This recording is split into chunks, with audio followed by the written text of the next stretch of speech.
what we do. They've done a really good job of when we do cover them well in the back end, just having those type guys have more time to get after the passer. They've shown that they can be very effective at that. Mika, as you guys get ready to go up and face the Colts, they've been much better, like running the ball and what they do offensively at home. What have you talk about just some of the big challenges that you guys have getting ready to go face that team at home? And for the Colts, you can see they've been a very explosive offense. Like that's what's powered them this year. I think Daniel Jones is playing the most productive that he's played in his career. So Shane has done a good job of putting him in positions, putting guys around him to really make the plays he needs to make. So you have explosive receivers on the outside.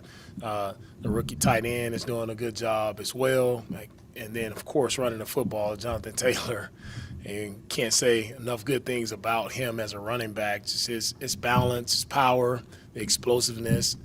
Like you have to be able to set the edge because he can take the explosive run 50-plus yards and take it to the house. He can hit cutback lanes, right, and make you pay. So it's going to take everything we have, defensively, first and foremost, stopping the run. But we know that's not the only emphasis with this offense. They do a good job of their play-action pass game, like really timing it up at the proper time, really catching a lot of defenses off guard, and they're creating a lot of explosives there as well. So you got to play true. So I'm telling our DB, you have to play true. You have to play with elite eye discipline, elite awareness to what your job is and being on it. Because if not, Shane has always done a good job, offensively of creating, eye candy, as I call it, to mess with guys' eyes, to put their guys in position to make plays. You just mentioned eye discipline and then discipline in general. Do you feel like your defenses continue to play with more and more of it? Yeah, we are doing a better job of being more disciplined than where we started the season. We can still be even better. DeMeco, with Jalen and CJ still being in the concussion protocol, are they expected to practice Wednesday? Does that mean it's close to the final step? Yeah, we'll see what happens on Wednesday when Wednesday gets here. What went well with the rushing attack early on in the game against Buffalo? What are some of those things that you can maybe carry into future games with that offensive line that you had out there? Yeah, for our offensive line, the rushing game, we have to just stay connected on our blocks. I think when we have double teams and we're coming off at the second level, if we stay connected and we finish our blocks with the right mindset, and we have good running lanes. Right? I thought Woody ran the ball well, especially like on our fourth down play when he's one-on-one right in the hole with the defender, like for him to play behind his pads, really keep his feet moving. Like that's how you have to run the football. So we continue to block it well. We continue to make good decisions with our running backs, running the ball well, and we can run the ball effectively.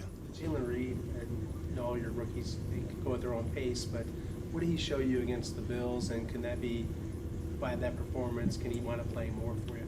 Yeah, Jalen stepped in and he played swarm football, right? He was see ball, get ball. He's flying around, making plays. Of course, some things to clean up, but I'm encouraged with what he did. Being that it was a short week, he didn't get a ton of preparation didn't get any live reps. So for him to go in, right, and do as good of a job as he did in that game, I'm excited for him to just continue to progress and continue growing. Coach Stevens done a really nice job of working with Jalen while he's been out. So the more he gets, I expect him to be even better for us.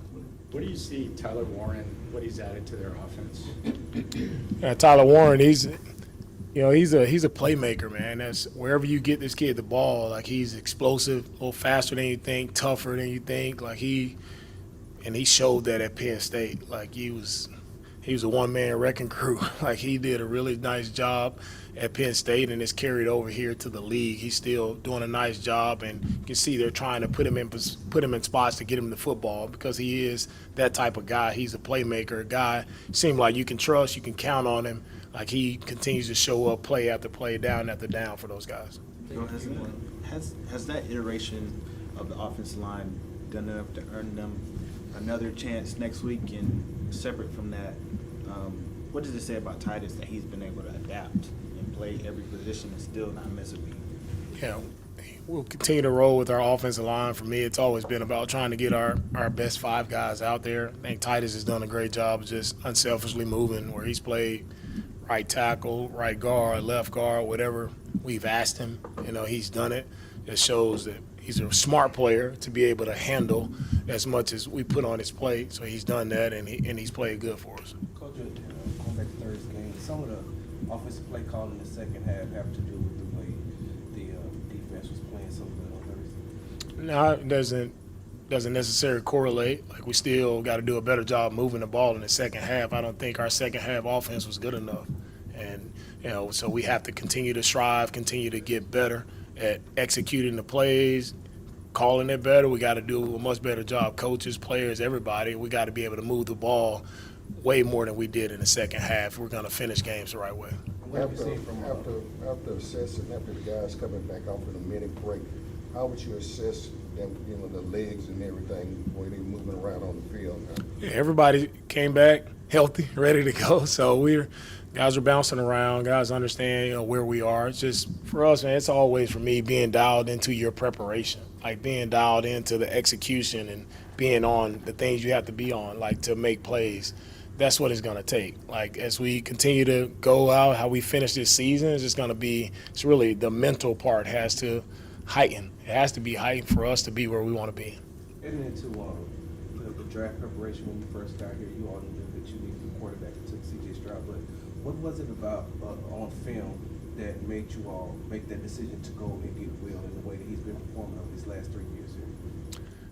For us, when we started out, when my first year here started out the draft process, there was, you knew we got CJ, which he was a really talented quarterback, did a lot of great things at Ohio State, but then you flip it over on the defensive side, knowing that we needed, a foundational piece on that defensive side. And you look at Will Anderson and just his track record in college, everybody you talk to at Alabama, everything they had to say about Will, the type of leader he was. You didn't even have to talk about the player. You can see how relentless he was on tape, how he finished. But just to hear the leader that he was, how he held other guys accountable, how, he was the guy. Everybody talked about Alabama, he was the guy.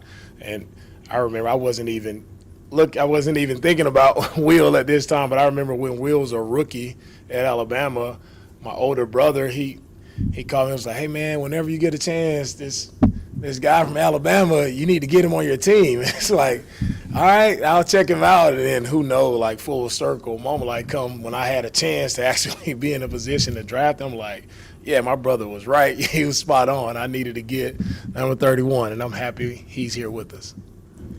Real quick, Coach, Thanksgiving question. Cranberry or cranberry? Yes or no?